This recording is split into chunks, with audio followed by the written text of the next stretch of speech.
हां, मी बाहेर गेले होते आता जरा फिरायला. तर तिथं ते 2-3 म्हातारे माणसं बसले होते आपले. तर त्यांचं जाता जाता आपलं बोलणं ऐकलं नुसतं मी.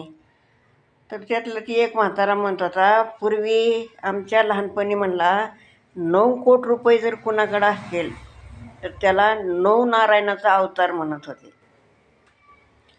तर आता तर म्हणला 2,500 कोटी, 3,000 कोटी, 5,000 कोटी असे कोणाकोणाकडं पैसे.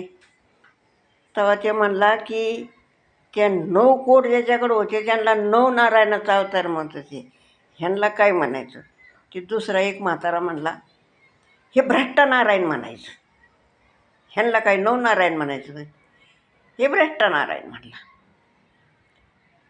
तेव्हा त्यातला ते तिसरा म्हातारा म्हणला, बरोबर ना? मला म्हणला, आजी बरोबर आहे का? म्हणलं बघा तुमच्या हिशोबाने, बरोबरच म्हणावं लागेल म्हणलं. तर तुम्ही सांगा बरोबर आहे का, कसं आहे ते?